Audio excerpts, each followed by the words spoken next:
Welcome to our channel JBS technique. आपण को JBS technique channel को स्वागत। आज चलतु जानिबा सुभद्रा योजनार न्यू अपडेट विषय।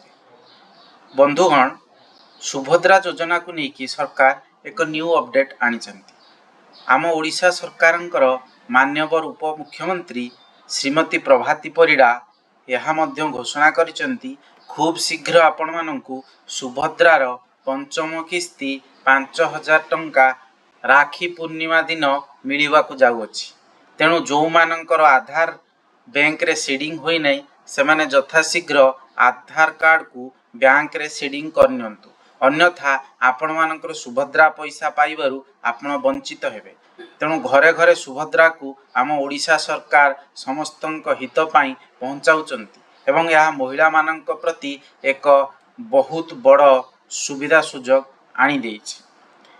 किछि सुभद्रा योजना रो जो हिताधिकारी अछंती जो माने कि किछि भी पैसा पाई नांती सेमानंकु एकाथर के 5टी किस्तीर पैसा 25,000 टंका मध्य मिली पारे। तेणु आपण माने सविशेष तथ्य जानिबा पाई सबु बेले आम चैनल सहित अपडेट रुहंतु। आपण नुआ आवेदन करिया को चाहुतिले एही स्क्रीन ले देखा जाइथिबा समस्त डॉक्यूमेंट को आपण माने निश्चित करंतु, नहले आपणकर सुभद्रा रो नाम सुभद्रा योजना रु कोनोसी बा समय रे कटि जाई पारे।